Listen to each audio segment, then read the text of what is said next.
I'm Amanda Reynolds, 27, and until last year, I had it all: a promising tech career, a beautiful Seattle apartment, and a future full of possibilities. Then came the accident that nearly killed me. As I lay broken in that hospital bed, I heard my parents tell the doctors, "She's just a burden, let her go." A week later, they returned, not for me, but for my grandmother's inheritance. They had no idea what I had planned.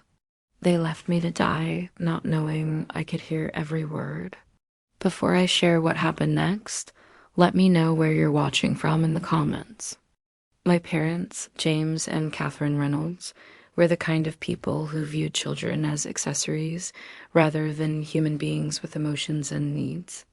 And don't forget to like and subscribe to hear more stories about family betrayal and sweet revenge. My childhood wasn't exactly a Norman Rockwell painting. From my earliest memories, I felt like an afterthought in their carefully curated lives. Dad was a corporate attorney who worked 70-hour weeks, and Mom managed an upscale boutique while maintaining her image as the perfect suburban wife. They were physically present but emotionally absent. Don't let anyone make you feel otherwise, especially not your father. Michael received standing ovations for the most basic accomplishments. When I brought home straight A's, it was expected. When Michael managed to get B's, there were celebrations and rewards. When my brother Michael came along when I was 6, everything changed, but not for the better. Michael instantly became the golden child. Money, status, appearances, none of it matters in the end. Despite the fact that I was outperforming him in every measurable way, it made no sense, but family dynamics rarely do. Use it wisely to build the life you deserve, not the one others expect. While I had always been expected to achieve perfection without praise, I wasn't thinking about inheritances or money. I was just grateful to have someone who believed in me. Meanwhile, they paid for Michael's full ride to a private university without hesitation. Grandma Eleanor was everything my parents weren't: warm, attentive, and genuinely interested in my life. Her modest home in the countryside became my sanctuary. "Amanda, why can't you be more like your brother?" became the soundtrack of my teenage years.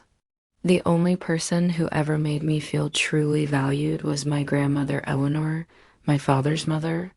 Every summer and many weekends were spent with her, baking cookies, working in her garden, and talking about books and dreams, while simultaneously boasting to their friends about my accomplishments when it suited them. "You're special, Amanda," she would tell me, her blue eyes crinkling at the corners. Unlike my family, Thomas saw me, really saw me, and valued both my strengths and vulnerabilities. After 2 years together, we were discussing moving in together, planning a future that felt secure and genuine for the first time in my life. I graduated with honors, minimal debt, and a determination to succeed on my own terms. "You're extraordinary, Amanda, and I'm so proud of you." He means well, but he doesn't understand what truly matters in life. I had a major presentation about our newest application, which went exceptionally well. The CEO personally congratulated me, hinting at a possible promotion. "Text me when you get home." As I grew older, Grandma Eleanor became more vocal about her disapproval of my parents' priorities. By 25, I was one of the youngest product managers in the company, overseeing the development of an app designed to help patients navigate complex medical systems. "They're chasing the wrong things," she'd say. Pain became my constant companion, a searing presence that enveloped every inch of my body. A heart monitor beeped steadily beside me, and tubes seemed to connect me to various machines. A nurse noticed I was awake and quickly called for a doctor. "Your car went off an embankment and rolled several times. You suffered multiple fractures, including both legs and your right arm, 4 broken ribs, a punctured lung, internal bleeding that required emergency surgery, and a severe concussion. You've been unconscious for 3 days." What happened next came in flashes. My car spinning out of control, the horrifying sensation of tires losing traction on wet asphalt. Recovery would be long and arduous, with months of physical therapy ahead. But I was alive, which was apparently something of a miracle given the severity of the crash. The guardrail giving way as my vehicle plunged down the embankment, the sickening crunch of metal folding around me, and then darkness. I hadn't updated my emergency contacts in years, not since college. They spoke with Dr. Carter and the administrative staff. I hadn't spoken to my parents in nearly 8 months, not since an awkward dinner where they spent the entire time talking about Michael's latest achievements. On my 18th birthday, as I prepared to leave for college, Grandma Eleanor took me aside. I drove cautiously, maintaining a steady speed as I wound through the hills toward my apartment. Your parents were notified immediately after the accident. I remember checking my rearview mirror, seeing headlights approaching too quickly behind me. We had to force him to go home and rest a few hours ago. He'll be back soon. I want you to know something, Amanda. One day what I have will be yours. I've made arrangements. I hugged her, not fully understanding the significance of her words. College was my first taste of true independence. I'd received a partial scholarship to Washington State University, but it wasn't enough to cover all expenses. My parents could have easily afforded to help, but they refused, saying I needed to learn responsibility. I worked 3 part-time jobs while maintaining a full course load in business administration, mornings at a coffee shop, evenings waiting tables, and weekends doing data entry for a local company. It was exhausting, but it taught me self-reliance and grit. After graduation, I landed an entry-level position at Tech Future, a promising startup in Seattle developing healthcare applications. I threw myself into the work, advancing quickly from project coordinator to team leader within 2 years. During those years, contact with my family dwindled to obligatory holiday calls and the occasional tense dinner when I visited Grandma Eleanor. My parents seemed perpetually disappointed in my career choice. Why tech instead of law or medicine? Michael had followed our father into law, working at the same prestigious firm, which was apparently the only acceptable career path. The only bright spot in my personal life was Thomas, a software engineer I met at a tech conference. The day of the accident began like any other. Thomas took me out for a celebration dinner at my favorite waterfront restaurant. To the smartest, most determined woman I know, he toasted, raising his glass of champagne. It was nearly midnight when we left the restaurant. Thomas offered to drive me home, but I declined since I had my car. "I'll see you tomorrow," I said, kissing him goodbye in the parking lot. "Love you." "Love you too," he replied. The rain had started falling heavily, creating a slick sheen on the roads. Before I could react, the other vehicle, later identified as driven by a drunk driver, slammed into my rear bumper at high speed. The last conscious thought I had was of Thomas waiting for a text message that wouldn't come. I drifted in and out of consciousness for what felt like days. When I finally managed to open my eyes, the harsh fluorescent lights of the hospital room made me wince. Dr. William Carter introduced himself as the lead trauma surgeon who had been overseeing my care. "You've been through quite an ordeal, Miss Reynolds," he said, his voice gentle but direct. I tried to speak, but my throat was raw from the breathing tube they had only recently removed. The nurse, Sarah, offered me iced chips. "Thomas," I managed to whisper. "Your boyfriend has been here every day," Sarah assured me. Dr. Carter continued explaining my condition. I would need additional surgeries to repair the damage to my legs. "We contacted your emergency contacts when you were brought in," Dr. Carter said. A cold feeling settled in my stomach that had nothing to do with my injuries. "Have they been here?" I asked, though I already suspected the answer. Sarah and Dr. Carter exchanged a quick glance. "They came in shortly after you were admitted," Sarah said carefully. "There was something they weren't telling me." Before I could press further, fatigue overwhelmed me and I drifted back to sleep. When I woke again, it was night. The room was dimly lit and I was alone except for the steady beeping of machines. I heard voices in the hallway, hushed but distinct. My door was partially open, and through it I could see two figures speaking with Dr. Carter.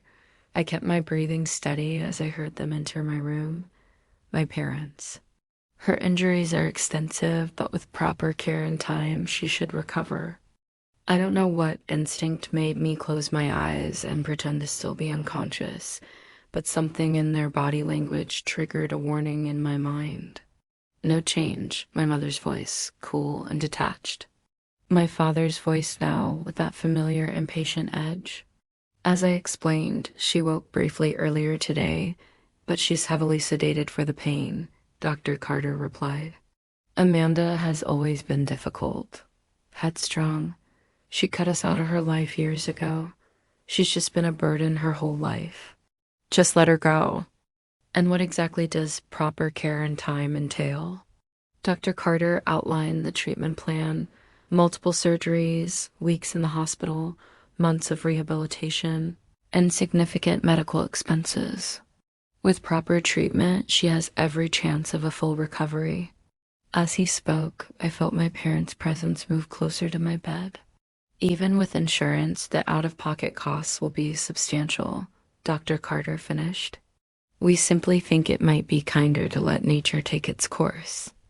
There was a long silence, and then my father spoke in a low voice that chilled me to the bone. Amanda is young and otherwise healthy. There's every reason to believe she'll recover. She made it clear she doesn't need our help, so she can figure this out on her own. Call us if there's any significant change in her condition. Doctor, I appreciate your dedication, but let's be realistic. And with her grandmother's recent passing, we're dealing with enough family trauma. I heard their footsteps retreating, followed by Dr. Carter's. The door closed, and I allowed myself to open my eyes, tears streaming down my face. When Amanda is gone, we'll need to handle her affairs as well. Already thinking about what possessions of mine they could claim. I fought to keep my breathing steady, to not reveal I was hearing every word. Mr. Reynolds, Dr. Carter responded, his tone noticeably cooler. Your daughter's condition, while serious, is not terminal. She saw I was awake and clearly distressed. What my husband means, my mother interjected smoothly, is that perhaps extraordinary measures aren't necessary. Amanda wouldn't want to be a burden. You need to stay calm. Your body's been through a lot. Everyone's always pretended everything was fine with my family. It's not fine. It's never been fine. Grandmother Eleanor was dead. The news hit me like another car crash. Because I was an inconvenience. Because I was a burden. I found myself telling this stranger more about my family than I'd ever told anyone except Thomas. My grandmother, my only ally, was gone, and no one had even told me. And they didn't even tell me. They just want me to die too. So they can what? Claim her estate? Claim my things? Be free of the burden of having a daughter who doesn't fit their perfect image? If finances are a concern, Dr. Carter said stiffly, our patient advocate can discuss assistance programs. Money isn't the issue, my father interrupted. You're not going to give them what they want. You're going to fight, recover, and show them exactly who they underestimated.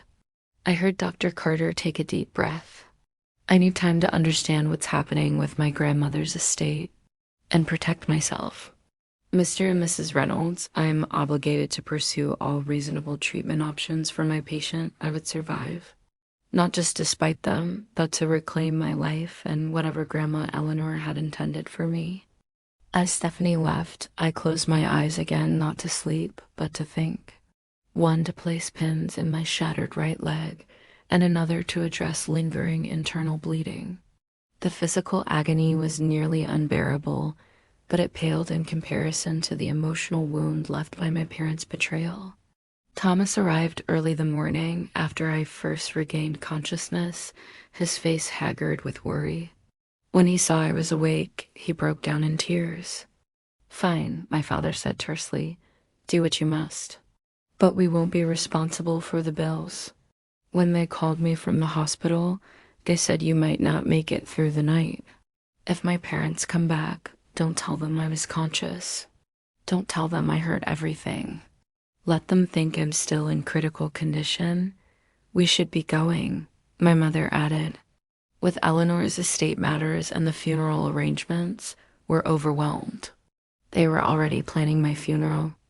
I need to know what happened to my grandmother, what's in her estate, and why they're so interested in it. But I can't let them know I'm conscious and aware of what they did. And what was this about Grandma Eleanor's estate? But patient privacy laws mean we don't have to provide details about your state of consciousness or what you remember. My official status remained critical but stable, with notes about intermittent consciousness and confusion, technically true given the pain medication, but deliberately vague. Dr. Carter, who had clearly been disgusted by my parents' behavior, tacitly supported this approach, ensuring I received excellent care while maintaining a cautious prognosis when speaking with my family. "I'll make sure the staff knows to be discreet." My mind raced, despite the painkillers clouding my thoughts. My own parents had just suggested the doctors let me die. I must have triggered an alarm with my elevated heart rate, because a different nurse rushed in moments later Stephanie, according to her name badge. "Hey, easy there," she said, checking my monitors. "They want me to die," I whispered, my voice breaking. "My own parents." Stephanie's expression confirmed what I already knew. She had overheard at least part of the conversation. "Did you hear what they said?" I asked. Stephanie hesitated, then nodded. "I'm so sorry. That was unprofessional of me to listen. But thank you for not pretending," I said. Something in Stephanie's face softened. She pulled up a chair beside my bed. "My shift just ended, but I can stay a few minutes," she said. "Did you want to talk about it?" And somehow, in that sterile hospital room, connected to machines that beeped in wordless rhythm, about growing up as the overlooked child, about Michael being the golden boy, about Grandma Eleanor being my only source of unconditional love. "And now she's dead," I finished, fresh tears flowing. Stephanie handed me tissues, her own eyes damp. "I shouldn't say this, but those people don't deserve to be called parents. And you know what? In that moment, something crystallized within me, a determination unlike anything I'd felt before.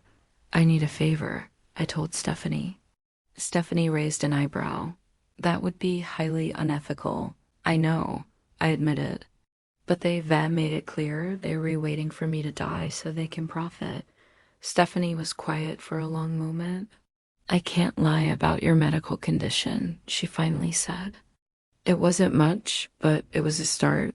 My body might be broken, but my mind was clear now, focused on a single goal. Survival and justice in grueling medical procedures. I endured 2 more surgeries. "I thought I'd lost you," he said, carefully taking my hand between his. I told him everything about overhearing my parents, about their callous dismissal of my life, about discovering Grandma Eleanor had died. "Those monsters," he whispered, his expression shifting from shock to fury. "How could they? Their own daughter?" "I need your help," I said, squeezing his hand weakly. Thomas nodded without hesitation. "Whatever you need, I'm here." True to her word, Stephanie had spoken with the hospital staff. Thomas became my lifeline to the outside world, bringing in a tablet so I could communicate with the outside world when I felt strong enough. 3 days after I first regained consciousness, I was able to stay awake long enough to search for information about Grandma Eleanor.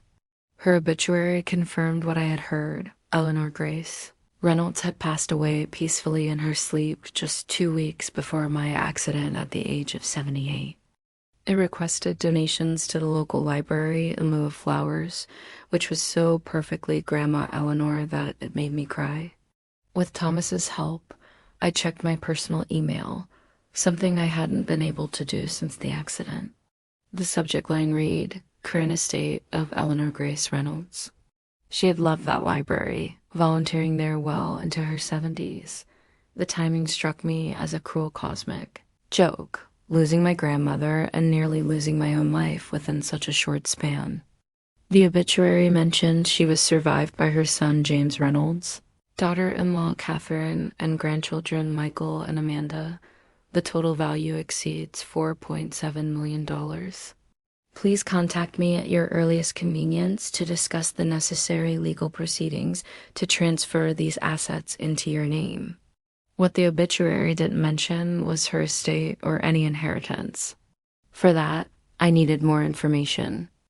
Among the get well messages and work updates was an email from a law firm, Wilson Martinez and Associates, dated 3 days before my accident. I opened it with trembling fingers. I knew Grandma Eleanor lived comfortably, but I had no idea she had accumulated such wealth, and she had left it all to me. Not to my father, not to Michael, but to me. They had come to see if their inheritance problem would conveniently solve itself. Dear Miss Reynolds, they must have learned about the will after Grandma Eleanor's death. They knew I stood to inherit everything, and then, by cruel coincidence, I had my accident just days later. I spoke with Rachel Wilson, he said, sitting beside my bed. Rachel refused to proceed without direct confirmation from you. That's when your father became angry, threatening to contest the will. Rachel had stood her ground, and my father had stormed out. 2 days later, I had my accident. She wants to meet with you as soon as you're able. Thomas finished. She seemed genuinely worried about your well-being. She was reluctant to share details with me at first, but when I explained you were recovering from a serious accident, she became more forthcoming. What perfect timing. I might die before ever learning about the inheritance, and they could swoop in and claim everything. She's very concerned about your parents' behavior, and I would make sure my parents and brother learned that some betrayals come with consequences they couldn't imagine. Stephanie, who had become not just my nurse but my friend and ally, alerted me to their arrival. Thomas, who had been reading beside my bed, squeezed my hand once before stepping out to get coffee, our prearranged signal. They're speaking with Dr. Carter now, she whispered, checking my 4. Remember, as far as they know, Yuri's still unconscious most of the time and don't remember anything from the night of the accident. I need you to contact this lawyer, Rachel Wilson. Your grandmother feared something like this might happen, she told me. Not the accident, of course, but your father attempting to circumvent her wishes. That's why she was so specific in her will and why she insisted I reach you personally. She explained that Grandma Eleanor had left detailed instructions with multiple layers of protection to ensure I, and only I, received her estate. She had even included a letter explaining her decision, which Rachel promised to bring when we could meet in person. Thomas brought me a new phone with a number known only to him and Stephanie. Using it, I was able to contact Rachel Wilson directly and explain my situation, including the horrifying conversation I had overheard. Waiting for my body to heal enough to leave the hospital. Waiting for the legal processes to move forward. Waiting to confront the people who had been willing to let me die for money. The heart monitor beside me beeped faster as adrenaline coursed through me. My parents had been willing to let me die for money. Once the assets are legally transferred to you, there's very little they can do. They hadn't even bothered to tell me my grandmother had died, probably hoping I would never know about the inheritance at all. Don't tell her about the accident yet. Just say I'm currently unavailable, but very interested in discussing my grandmother's estate. See what you can find out about the terms of the will and the inheritance process.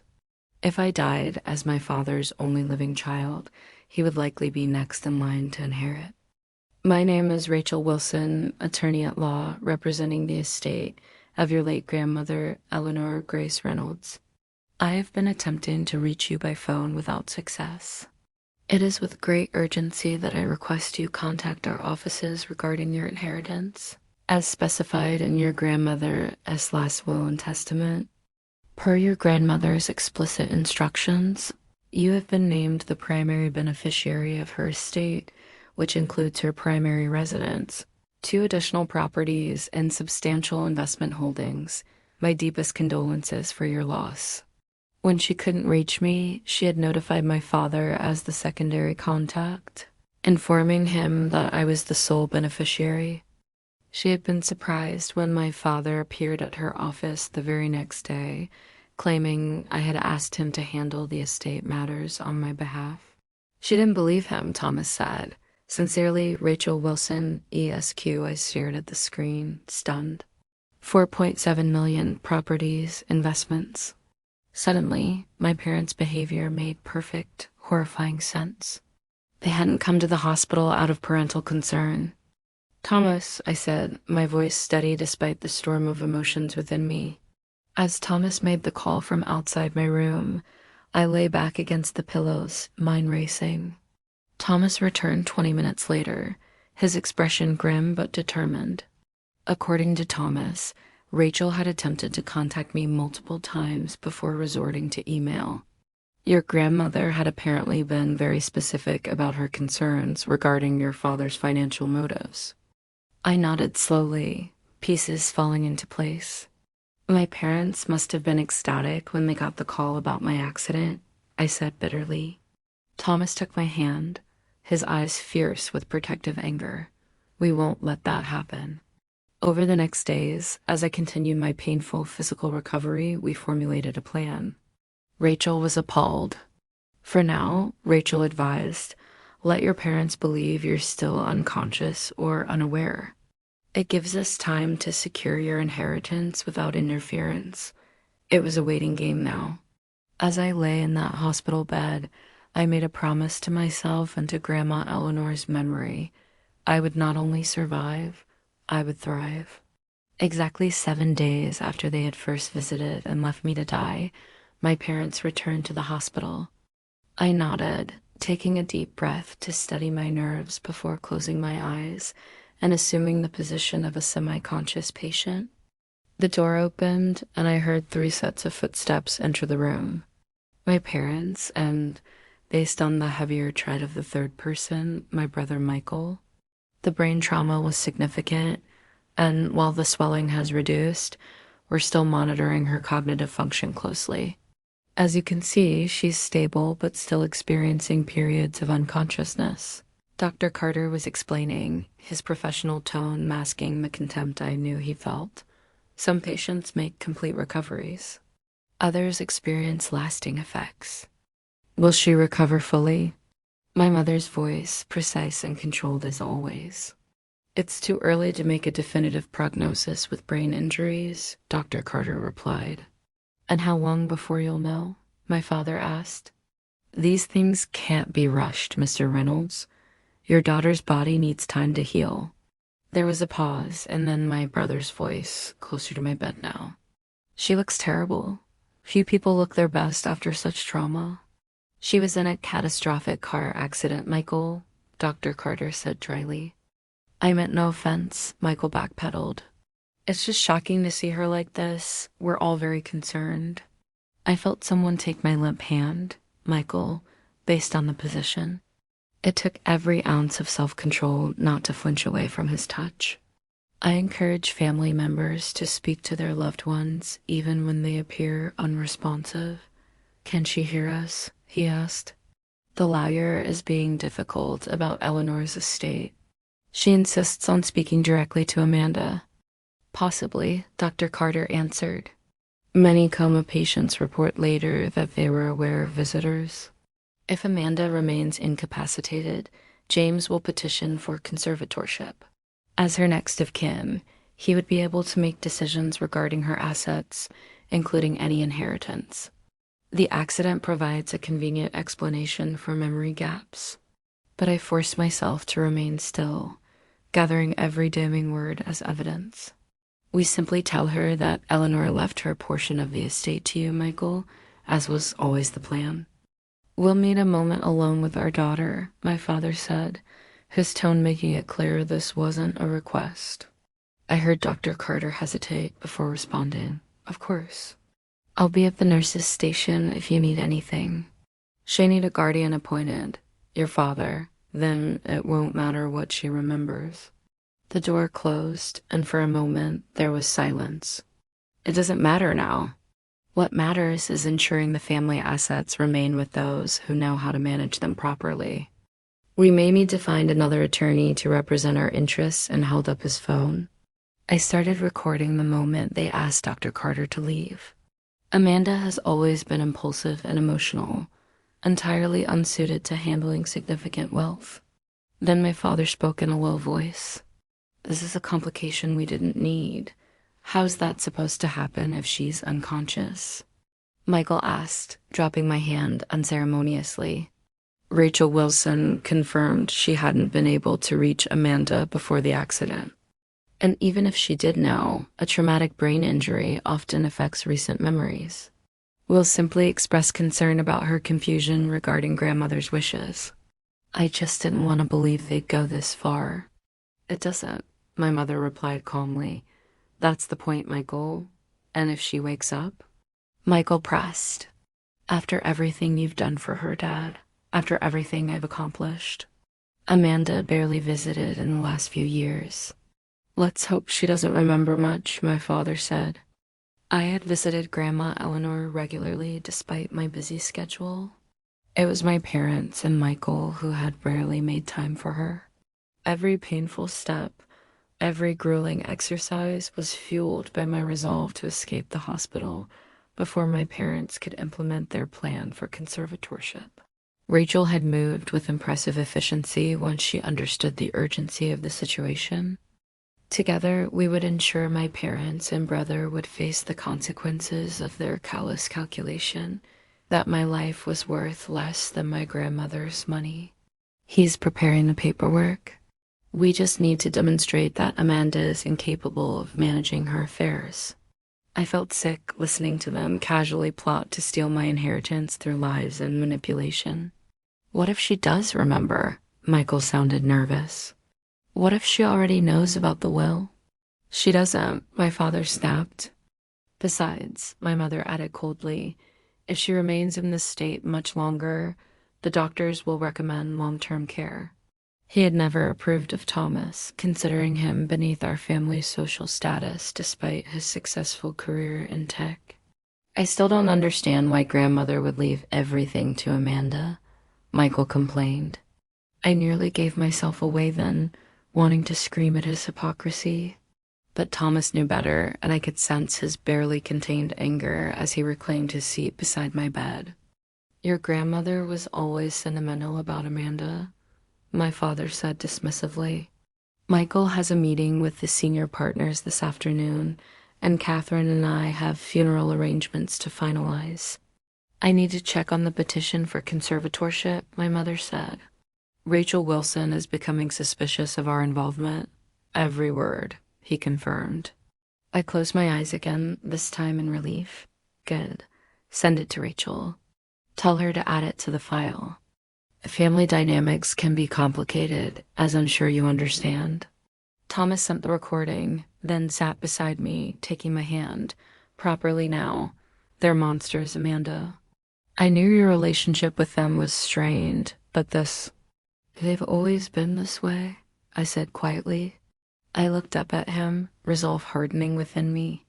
I need to get out of here, Thomas. I need to claim my inheritance before they find a way to steal it. Thomas nodded, his expression grim but supportive. I'll help you.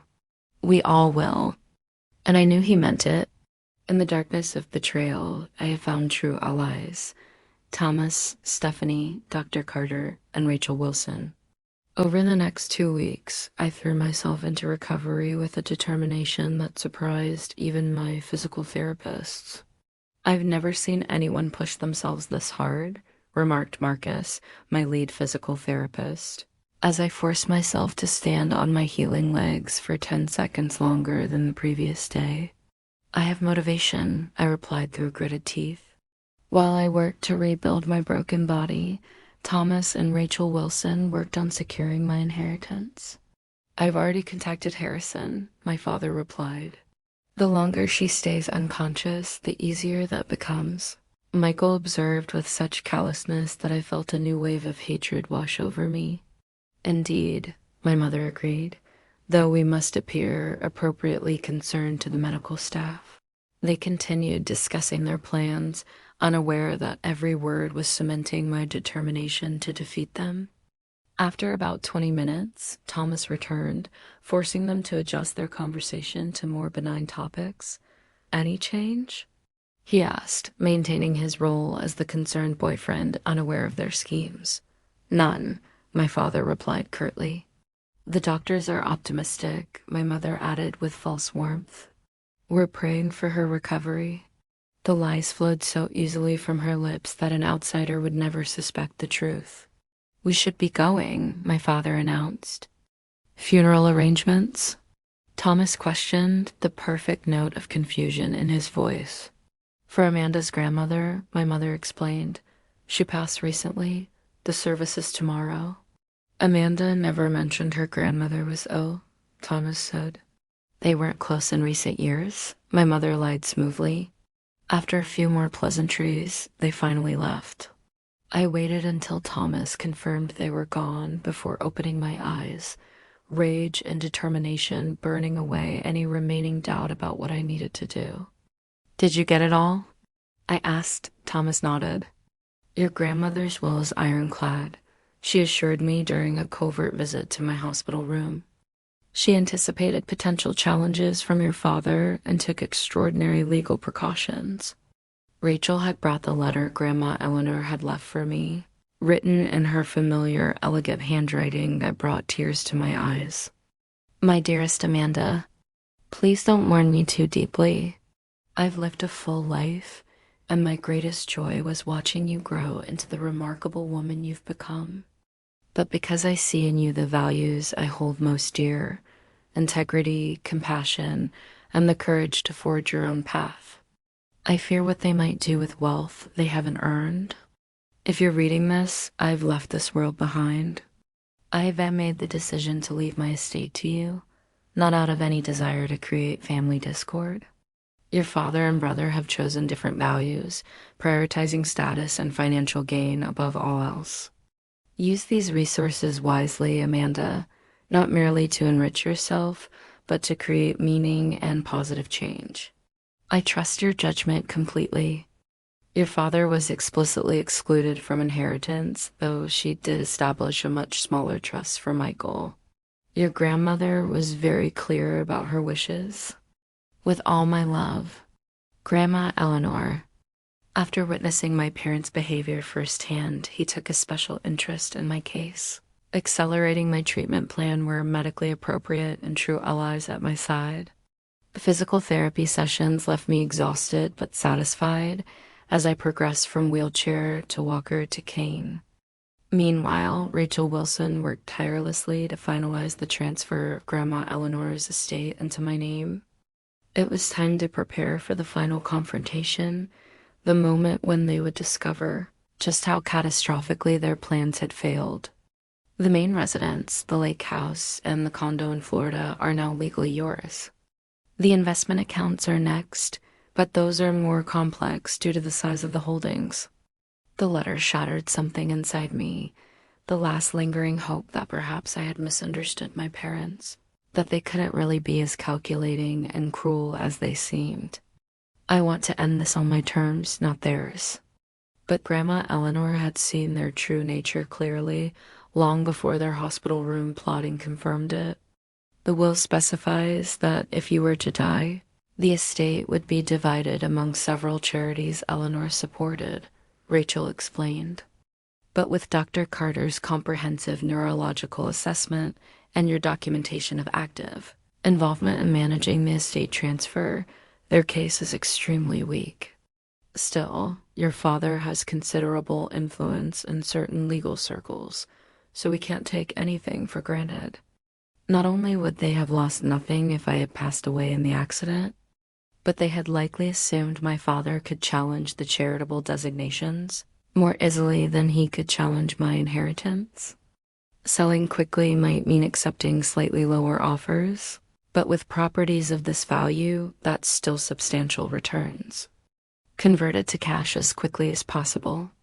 I want to donate part of the proceeds to the hospital that saved my life, specifically to cover care for patients whose families have abandoned them. No wonder my parents had been so willing to let me die. With Rachel's guidance, I began the process of claiming my inheritance while still in the hospital. Using a secure tablet Thomas had brought me, I reviewed and signed countless documents, established new accounts separate from any family connections, and created a revocable trust to protect the assets. As long as those properties exist, my parents will keep trying to claim them, I explained. They'll challenge the will, drag me through court, make my life miserable for years. I want clean breaks from the properties and from them. Meanwhile, Dr. Carter had become an unexpected ally. With each passing day, my strength returned incrementally. "We've completed the property transfers," Rachel reported during one of her regular visits to Thomas's apartment. I nodded, reviewing the paperwork spread across the dining table that had become my command center. "What about my father's petition for conservatorship?" "Judge Williams has scheduled a hearing for next month," Rachel replied. I tapped my fingers thoughtfully against my teacup. "I don't want to wait for the hearing." Rachel raised an eyebrow. "What did you have in mind?" "I wanted to sell everything," I said decisively. "The houses, the investments, all of it." Thomas looked up from his laptop, surprised. "All of it? Even the main house? I thought you loved that place." I did love Grandma Eleanor's house, the wraparound porch, the library full of well-loved books. But I love my freedom more. Rachel considered this, then nodded slowly. "It's unusual, but entirely within your rights." "Do it," I said firmly. "And one more thing." Rachel smiled, the first time I'd seen her professional demeanor crack. Eleanor would have approved of that wholeheartedly. Over the next 3 weeks, Rachel orchestrated a remarkably efficient liquidation of my inheritance. The main house sold first to a young tech executive who offered cash and a quick closing. The lake house and Florida condo followed shortly after, but still an amount that ensured my financial independence for life. The investment holdings took longer to liquidate responsibly, but Rachel assembled a team of financial advisors who maximized returns while minimizing tax implications. When the final transfers were complete, I found myself with a staggering $4.3 million in secured accounts, slightly less than the estate, as total value due to the expedited sales and associated fees. My first act was to pay my hospital bill in full, $387,000. That my parents had refused to help with. My second was to establish a $500,000 endowment for the hospital's patient assistance fund, specifically earmarked for trauma victims without family support, people who have no one else to advocate for them. Dr. Carter was speechless when I informed him of the donation during a follow-up appointment. I instructed Rachel to contact my parents with a simple message. "This will help countless patients," he said, visibly moved. "I know what that's like," I replied simply. With my financial future secured and my health improving daily, it was time for the confrontation I had been planning since those first horrible moments in the hospital. *** Amanda Reynolds requests your presence, along with Michael Reynolds, at a meeting regarding Eleanor Reynolds' estate. ***. The chance to manipulate what they still think is a cognitively impaired daughter will be too tempting to resist." The cane I now used was not the standard medical variety, but an elegant wooden one Thomas had found at an artisan shop. For the first time in my life, I'm facing my family with absolute clarity about who they are and who I am. It's actually liberating. Thursday, 2 p.m., Rachel Wilson's office. Rachel had arranged the conference room strategically. I would be seated at the head of the table, with Rachel beside me, and Thomas slightly behind us, a quiet but solid presence. "They'll come," I told Thomas as I prepared for the meeting. Thomas watched me apply makeup that concealed the lingering scar on my forehead, a reminder of the accident that had changed everything. Please sit down. All of you. Darling, you look wonderful. We've been so worried. The rehabilitation facility wouldn't give us any details. Are you nervous? He asked. No, I realized, somewhat surprised by my own calm. I chose my outfit carefully, a sleek charcoal suit that projected confidence and professionalism, paired with flat shoes that accommodated my still healing leg. I'm Rachel Wilson, representing Amanda Reynolds. Ready? He asked as we prepared to leave for Rachel's office. Michael simply looked confused, as if the script he had rehearsed no longer applied. I heard everything, including your plans regarding Grandma Eleanor's estate. I wasn't aware this would be a formal legal meeting. Amanda's been through a traumatic experience. Memory can be unreliable after such trauma. I took a deep breath and nodded. More than ready. We arrived early as planned. Amanda, we've been frantic with worry. The hospital would only tell us you've been transferred. As her next of kin, he would be able to make decisions regarding her assets, including any inheritance. We've been trying to locate you for weeks. My parents and Michael would face me across the table, with their attorney, Harrison Peters, seated beside them. Since Thomas was present in the room with your knowledge, the recording is perfectly legal. We have several others if you'd like to hear them. At precisely 2:00 p.m., Rachel's assistant showed them in. The shock on their faces when they saw me, alert, well-dressed, and clearly in command of my faculties, was everything I had hoped for. Recording without consent. First, I am fully aware of Grandma Eleanor's will and her intentions. Second, I have been declared medically competent to manage my own affairs, rendering your petition for conservatorship moot. The main house, the lake property, the Florida condo. All the investments have been liquidated. Everything has been converted to cash and secured in accounts you cannot access. Michael stared at me as if seeing me for the first time. The court approved the transfer 3 weeks ago, Mr. Reynolds. The delay in notifying you was administrative. And third, I have already claimed my entire inheritance. Amanda, my mother recovered first, her social training kicking in as she stepped forward with arms outstretched. Those properties have been in the family for generations. I raised a hand, stopping her before she could embrace me, and she wished them to go to me, with full rights to do as I see fit. If you had simply been decent human beings, if you had shown even a fraction of the concern for me that you showed for Grandma, Eleanor's money, I probably would have shared the inheritance with you. Because that's what family should do. My father's eyes narrowed as he assessed the situation, his legal mind already calculating this new development. You plotted to declare me incompetent, and you have the audacity to speak to me about security? Harrison, my father nodded to his attorney as they took their seats. Considering the nature of the estate matters at hand, it seemed appropriate, Rachel replied smoothly. We know who you are, my father said coldly before turning back to me. Odd, I replied, my voice steady. You showed remarkably little concern when you told Dr. Carter to let me go because I was just a burden. The color drained from my mother's face. My father's expression hardened. You were unconscious, he said flatly. You couldn't have heard that. Actually, I said, I was conscious for that entire conversation. Michael shifted uncomfortably in his seat. Harrison leaned forward, placing a hand gently on my father's arm. Perhaps we should focus on the estate matters, he suggested. My memory is excellent, I countered. Would you like proof? Without waiting for a response, I nodded to Thomas, who placed a tablet on the table and pressed play. My parents' voices filled the room crystal clear. It was the recording from the hospital room. Asterisk, if she remains incapacitated, James will petition for conservatorship. Their faces were a study in panic and fury.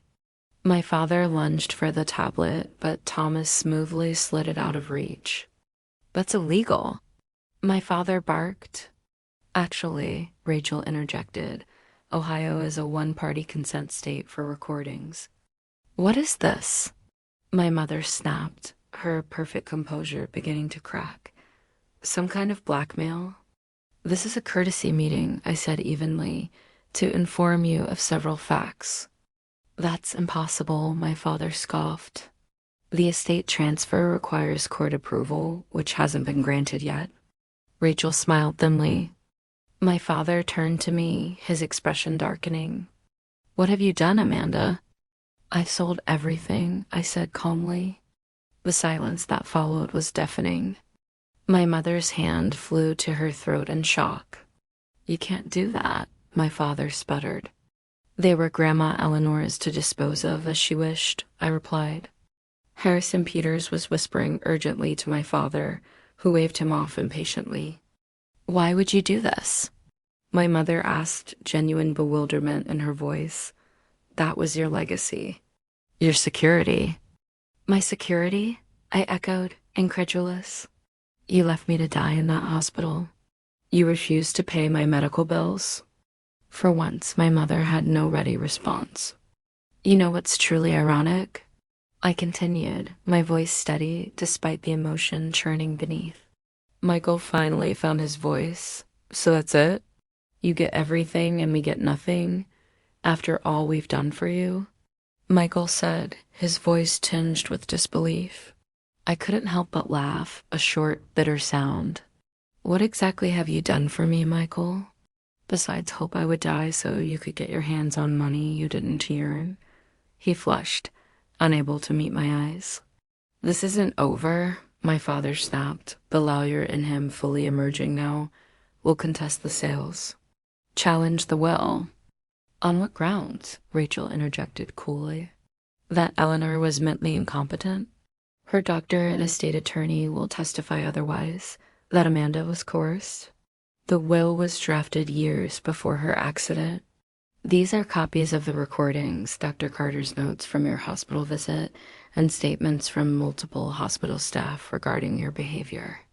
That you, as her son, deserve a share. Eleanor specifically and deliberately excluded you and left detailed documentation explaining why. I'm sure your law firm and your social circle will find them fascinating. My father's jaw worked in silence as the weight of his defeat sank in. I have one final matter to address, I said, pulling a manila envelope from my briefcase and sliding it across the table. I leaned forward slightly. If you pursue any legal action against me or attempt to contact me again, these will be made public. My mother blanched. The threat to their carefully curated reputations landed harder than anything else. You would blackmail your own family? My father growled. No, I replied, standing, leaning slightly on my cane. All the money and status you've chased has left you with nothing that truly matters. Grandma Eleanor understood that, and now, so do I. I would protect myself from people who have proven they done to deserve to be called family. There's a difference. I turned to leave, but paused in the doorway. I don't hate you, I said, surprised at the truth of my own words. I pity you. I could hear my mother sobbing, my father's angry voice rising, but the sounds faded with each step until there was only silence. We were small, but driven, a group of brilliant minds I had handpicked, not only for their skills, but for their compassion, vision, and integrity. Without waiting for their response, I walked out. Thomas followed silently, the door closing behind us. The prototype is outperforming expectations, he reported. The patient monitoring system is clocking in at 97% accuracy in predicting post-trauma complications. The technology, born from the darkest chapter of my life, was now poised to save others. If something like this had existed when I was in the hospital, my parents' neglect might have been documented in real time. Outside, in the crisp autumn air, I took a deep breath of freedom. That's it then, I said quietly. It's really over? Thomas took my hand, grounding me in the moment. But with the new partnership from MedTech Industries, we're looking at a potential 40% reduction in manufacturing costs. Not over, he corrected gently, just beginning. Gone was the reflex to deflect or downplay, and he was right. My limp was barely noticeable now, and though some scars remained, they were a part of me, reminders of survival, not weakness. Rachel mentioned my father was asked to step back from client-facing roles. Apparently, some personal issues impacted his performance. Michael took a job at a smaller firm in Portland. My mother. She's still attending charity luncheons and pretending everything's fine. 6 months later, sunlight poured through the conference room windows of Resilience Technologies, casting a golden glow on the gleaming table around which my team was gathered. They're still chasing what they always have, image, appearances, but undone living for anyone else's expectations. Thomas stood at the front, projecting a series of graphs onto the wall. After the confrontation, I had used a portion of my inheritance to found Resilience Technologies, focused on creating innovative patient care solutions. Another significant portion had gone to establish the Eleanor Reynolds Foundation, which provided support for patients without family resources. Satisfaction warmed me. What about cost? I asked. Our goal is accessibility, not just for elite hospitals. Lisa Chen, our operations director, nodded. That's still the biggest challenge. She's been promoted to head nurse in the trauma unit. On my desk sat a single framed photo of Grandma Eleanor, her eyes twinkling with a wisdom that had seen the truth of her family long before I had. Beside it lay a journal where I occasionally recorded thoughts about my journey. Hope stirred in me. This wasn't just about innovation, it was about justice. For patients with no voice, for the ones abandoned. I learned that trauma can destroy you or transform you. The choice is ultimately yours. It was the opportunity to rebuild my life on my own terms, surrounded by people who value me for who I am, not what I can give them. The greatest revenge against those who wish me gone has been to thrive in their absence. And I learned that revenge isn't about hurting those who hurt you. It's about freeing yourself from their power to hurt you further. They made their choice a year ago in that hospital room. I've made mine. 2 unexpected blessings. A year ago, I thought I had lost everything. Instead, I found what truly matters. The meeting concluded, and as the others filed out, Thomas lingered. Thomas, Stephanie and her husband, Dr. Carter, and his wife, Rachel, Wilson, and a few close friends I'd made since the accident. As we shared a meal in my dining room, laughter flowing as freely as the wine, I looked around at these people who had become my true family. You realize what today is? The traumatic events we had weathered together had forged a bond stronger than many couples achieve in decades. I'd moved from my pre-accident apartment into a house on the outskirts of the city. Not as grand as Grandma Eleanor's old place, but warm and welcoming, with a garden I tended myself and a library filled with books she would have loved. I smiled, already knowing. 1 year since the accident. He took my hand, serious now. How do you feel about that? I paused, genuinely considering. Grateful, I said finally. As horrible as it was, that accident showed me who really matters and who I really am. We walked to the wide windows, Seattle's skyline stretching before us. Have you heard from them? Thomas asked gently. Nothing direct, I replied. Thomas said nothing, just gently squeezed my hand. I turned to him. He smiled. You're building something real? Something that matters. I looked out again at the city, my company, my life. I'm just getting started, and how do you feel about that? I turned from the window to face him. Honestly, I don't think about them much anymore. My choices had been deliberate and carefully considered. I had also made personal changes. Thomas and I had navigated the transition from boyfriend to business partner with surprising ease, our relationship deepening through shared purpose and mutual respect. Stephanie texted earlier, I mentioned as we walked back to my office. That's fantastic, Thomas exclaimed. We should send flowers. Already arranged, I smiled. And I've invited her to the Foundation's gala next month. Dr. Carter, too. My office reflected the woman I had become. Photographs of new friends and chosen family adorned the walls, alongside framed press clippings about the Foundation's us work. That morning I had written, "A year ago today, I learned that family isn't defined by blood but by love." Grandma Eleanor knew this. Her gift wasn't just the money. Later that evening, I hosted a small gathering at my home. "I'd like to propose a toast," I said, rising from my chair with a grace that belied the titanium pins still holding parts of me together. Glasses clinked around the table, and in that moment of connection, I felt Grandma Eleanor's presence as surely as if she sat among us, nodding her approval.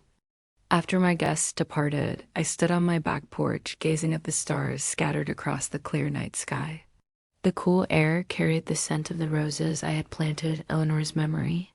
In their place were people who had earned the right to be called family through actions, not accident of birth.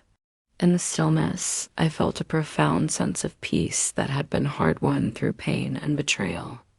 The greatest lesson I had learned was perhaps the most important, that we cannot control what happens to us, but we can control how we respond.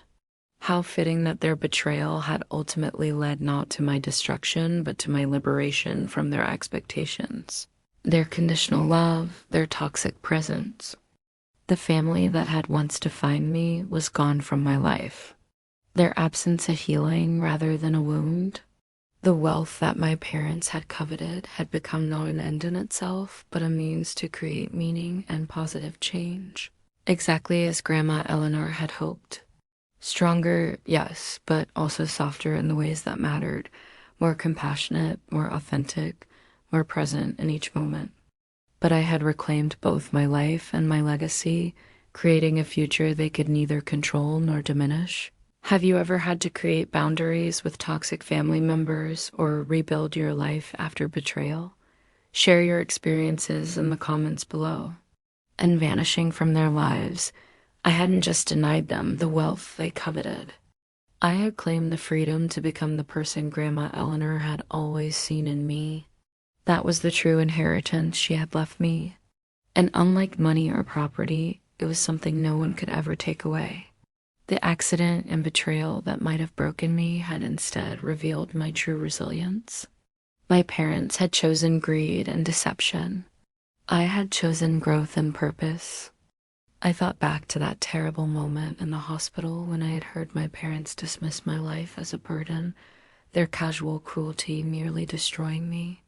My phone chimed with a text from Thomas, "Just checking that you're okay after today. Call if you need anything. Proud of you." I smiled, typing back, "Better than okay. Thank you for everything. See you tomorrow." As I prepared for bed that night, I paused before my mirror, studying the woman I had become. My parents had let me die, then showed up for the inheritance. What about you?